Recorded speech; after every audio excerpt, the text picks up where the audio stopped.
You may have noticed that SUVs are rather on trend at the moment. Everybody's doing them, and everybody's got more than one of them. Take Mazda, for example. They've got the big CX-5 and the smaller CX-3, which leaves space for something in the middle. Say hello then to the Mazda CX-4. Wait, what? Well, that's a bit weird. Okay, say hello then to the Mazda CX-30. Confusingly, there's already a CX-4, but it's only sold in China. So the CX-30 is the halfway house midsize SUV that Mazda is bringing out in Europe. It's taking on some very big hitters, ranging from the Range Rover Evoque, Volvo XC40 and Volkswagen T-Roc to the Toyota CHR, Peugeot 3008, Skoda Karoq and about a bajillion more. Mazda says its main attributes are looking nice, being easy to drive and offering a bit of fun behind the wheel. But how much fun? And how easy to drive? And how nice looking? We'll let you judge that last one, but it's certainly distinctive, with chunky black cladding down below and all sleek, sexy lines up on top. Before we get to the drive, let's have a bit of a poke around inside.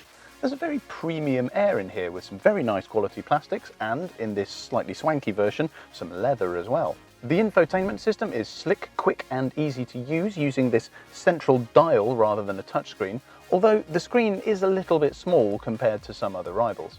Space is good up front and not too bad in the back. Headroom is very good for tall adults, although if you've also got tall adults in the front, rear legroom could be a little bit tight. The boot's not a bad size, if not quite enormous, but you can fold the rear seats flat for extra space. Mazda has set out its stall on the priorities for the CX-30, with the looks and the interior as the big selling points, closely followed by driving pleasure. With a history of cars that are fun behind the wheel, you'd expect a Mazda to be engaging. But it is also an SUV, so it has to be comfortable and easy to use as well. On the latter 2 points, the CX-30 does a very reasonable job. It's impressively quiet at motorway speeds, and the ride is comfortable too. But is it fun? If you've come to the CX-30 with absolutely no expectations, then you are unlikely to be unimpressed.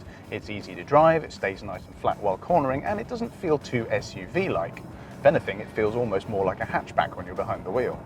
But if you're expecting a Mazda to offer a little bit more, a bit of encouragement to take the long way home, then it might leave you feeling a little bit cold.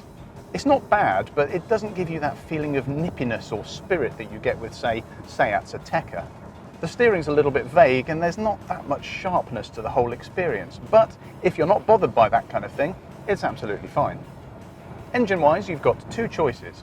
While the rest of the car industry thinks that the way forward for cutting emissions and improving fuel economy is to make engines smaller and put turbochargers on them, Mazda does not agree. So instead, you've got a pair of 2-litre non-turbocharged petrol engines. The first is called Skyactiv G, it's got 120 horsepower, and it's okay. It gets the job done, but you do have to rev it quite hard to get the most out of it. The second is a very clever bit of engineering called Skyactiv X. I won't bore you with the details, but Mazda says that it offers the low-down grunt of a petrol engine, but with the cheaper fuel of a petrol.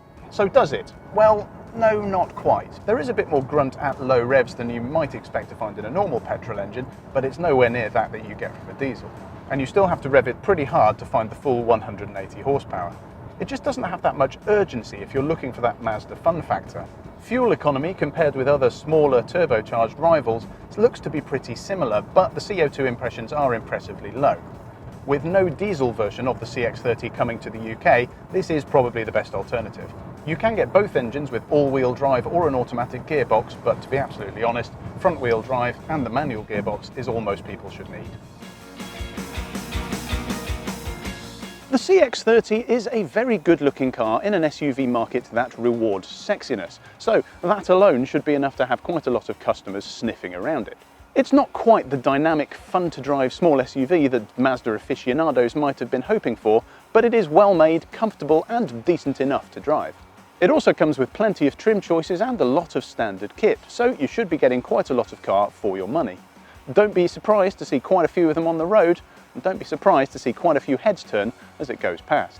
Now, if you've enjoyed this video, then please hit the like button. Don't forget to comment below, let us know what you think of the new Mazda CX-30.